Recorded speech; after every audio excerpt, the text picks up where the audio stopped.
Muy buenas tardes para todos. Mi nombre es Berenice Ramírez Trejos, junto a mis compañeros Geraldine Arboleda Machado y el profesor Carlos Andrés Ortega Zambrano. Hoy les queremos mostrar un poquito y explicar acerca de lo que es un proyecto educativo sociocultural, el cual lo hemos organizado en una infografía. En esa infografía vamos a mostrar cada una de las 5 fases que lleva la estructura de un proyecto educativo y para tenerlo muy claro, esta está compuesta por 5 fases. Es la fase del diagnóstico, la fase de organización, la fase de la planificación, la fase de la ejecución y la evaluación. Y aparte de eso, pues vamos a hablar un poquitico de los actores y la caracterización pues, que compone como tal un proyecto educativo. El docente principal nos ha dejado pues como la lectura de unas eh, PDFs donde esa infografía la hemos como llevado y estudiado con Gansa y Kerton, donde nos habla un poquitico acerca de cómo es la formación, la estructura y el diseño de un proyecto educativo sociocultural. Para iniciar, en este caso, empiezo con el diagnóstico. ¿Qué es el diagnóstico como tal en un proyecto educativo? Ese nos permite entender y comprender el contexto de las personas que nos rodean.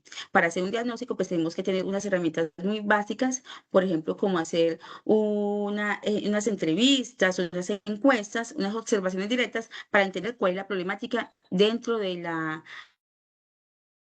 razón que queremos trabajar. No vamos a dar soluciones todavía, apenas iniciamos a entender el contexto como tal. Esa es la primera fase. Y la segunda fase es la organización.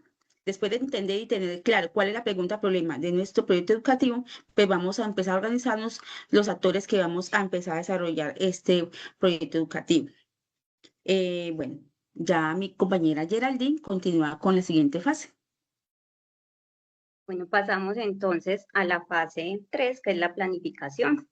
En la planificación entonces se realiza todo el diseño de la propuesta de trabajo, definimos qué se va a realizar, cómo se va a realizar y quiénes participarán pues del desarrollo de la propuesta. En primer lugar entonces establecemos qué se va a realizar.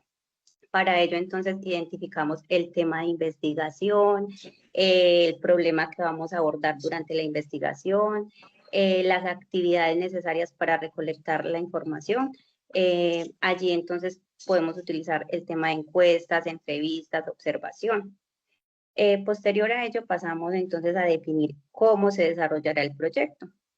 En esta parte definimos la metodología de investigación, las técnicas que vamos a utilizar para recolectar la información, los recursos y el cronograma de actividades que orientará pues como todo el proceso.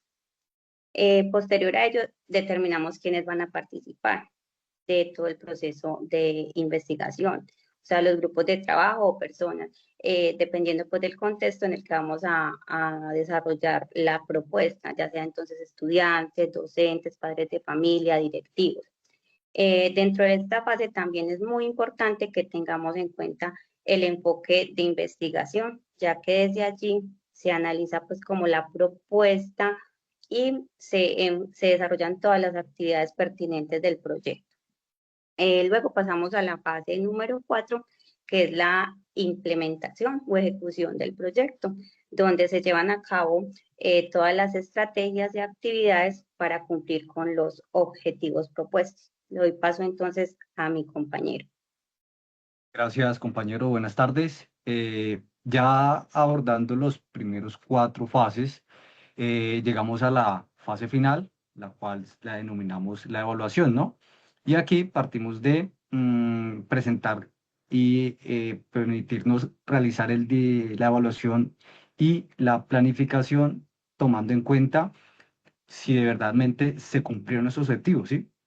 Aquí hacemos un análisis, hacemos diferentes preguntas, hacemos cuestiones que nos van a permitir cómo vamos a hacer la medición, ¿sí? Y qué elementos fueron necesarios para aprender de esa experiencia, ¿cierto? De ahí vamos a utilizar herramientas como la autoevaluación, como la evaluación, tomar indicadores, ¿sí? Y una sistematización para que nuestro proyecto de verdad se consolide, ¿sí? Por eso sí, muy importante esta fase, la fase 5 de la evaluación, en donde vamos a evidenciar el cumplimiento adecuado de estos de estas fases. En ese orden de ideas, pasamos a la caracterización de los actores. ¿Por qué es importante la caracterización? Porque asimismo identificamos y verificamos cuáles son las personas involucradas en nuestro proyecto, de las cuales nos van a realizar diferentes aportes desde su subjetividad para asimismo evidenciar si nuestro proyecto tiene coherencia y para que se consolide de manera conjunta. Entonces, este proyecto se nos complementa con la participación de la comunidad, ¿cierto?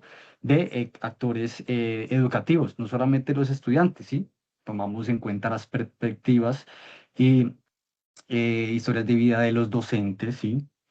De los padres de familia y de los líderes comunitarios, ¿sí? Estos son los principales, ¿sí? Pero tomando en cuenta la voz principal como la de los estudiantes, ¿sí? Recordando que ellos son los que parten y que motivan a hacer este tipo de proyectos, ¿no? Ellos prácticamente nos van a orientar. Seguidamente los docentes que nos van a facilitar el proceso de aprendizaje, nos van a mencionar las características de sus estudiantes de manera más completa. Sus padres de familia, ya que los conocen, van a brindar ese apoyo emocional en esas decisiones. Y por último, también hacemos un abordaje con la comunidad, porque la comunidad nos permite tener un contexto sociocultural de cómo está la institución. En la parte cultural, en la parte económica y en la parte educativa. Para finalizar, encontramos los principios y las características. Estos prácticamente son los que nos van a dar el sentido y la dirección de nuestro proyecto. ¿Por qué es importante tomarlos? Porque si no, no podríamos tener como ese orden ético y esa motivación, ¿cierto? Por eso planteamos de 3 preguntas principales que las mencionamos en nuestra infografía. ¿Por qué es educativo? ¿Por qué es sociocultural? ¿Y cuál es su carácter? ¿Sí? Estas pues permiten que nos promuevan o nos incentiven esos aprendizajes significativos y el desarrollo de las capacidades de los estudiantes. Sociocultural porque no solamente se limita a una sola población, también tenemos en cuenta la diversidad de la población, tanto en estudiantes, padres de familia y demás comunidad educativa. Y su carácter, pues, su carácter tiene que ser netamente participativo, es bastante incluyente y nos guía esa dinámica tanto transformadora como democrática. Concluimos de manera en donde lo sociocultural permite que podamos abordar estas fases, ¿sí? Partimos de ese concepto, de los cuales han sido la motivación de nuestro proyecto.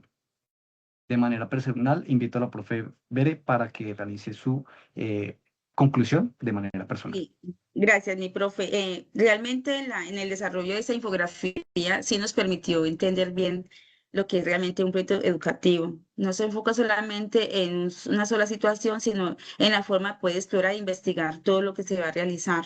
Se debe tener en cuenta que aquí hay muchos actores que participan en esto y que los más, en este caso que somos docentes de aula, los que son más beneficiados son nuestros propios niños y sus familias. Entonces, terminamos con esa conclusión. Muchísimas gracias, profesora Geraldine, profe Andrés, y espero que nos veamos en una próxima oportunidad.